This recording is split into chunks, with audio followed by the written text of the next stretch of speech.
It was hell in a lot of ways because because of having those feelings of, it's like, okay, I'd get up in the morning and I'd look in the mirror and I'd see this. And the hate that you feel at that image, and you know that's you. Mm-hmm. And how you react to the rest of the world when you have that much hate about your own self is not pretty. You know, temper was awful.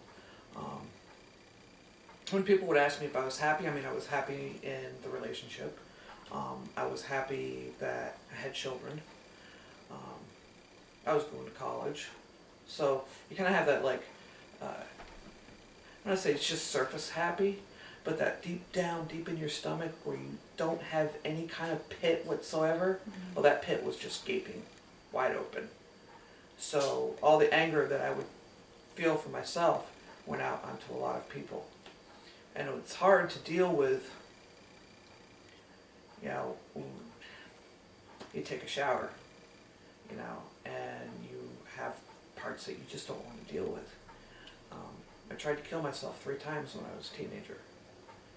And they thought it was because, you know, teenage angst, the abuse, whatever. And the last time I tried to kill myself, I didn't tell them that I tried to because I couldn't take this outer shell anymore. You know, that I didn't see any kind of possible way that any of this would change. I didn't have the information at that time that things could change. At that time it was like, I got put in this body and this is torture, I can't take this no more. So I tried to kill myself. So when you go into the women's bathroom and you got women that aren't looking here but are looking here or looking in the back and they're, you can't be in the women's room. And I turn around and present this and they're like, oh, okay. You know, but I don't want to be in the women's room, I want to be in the men's room. But if a person walks in that a man perceives as a woman into the men's room, then they're not allowed.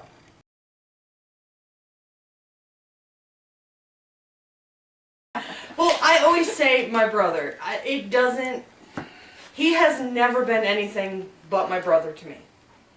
I mean, even before he acknowledged what he truly was, I never saw him as a sister.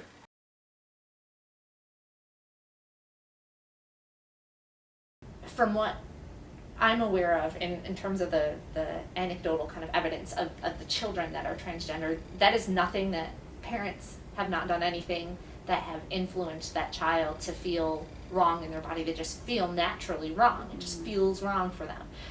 In that case, I don't think, that gives me kind of credence to think that parents do not determine for their child, you know, which gender box or those roles that they're going to fit into. What parents do for us, any child that we're talking about, not just transgender children, they show us, first of all, how important gender is. They're one of the important components. I mean, the world shows us that also, but parents also say, you know, if we're a female child and our parents only give us pink frilly toys, you know, we learn, or if we're a male and we only get the male toys, we learn that gender is a really, really strongly important distinction. And since I am this is what's left for me.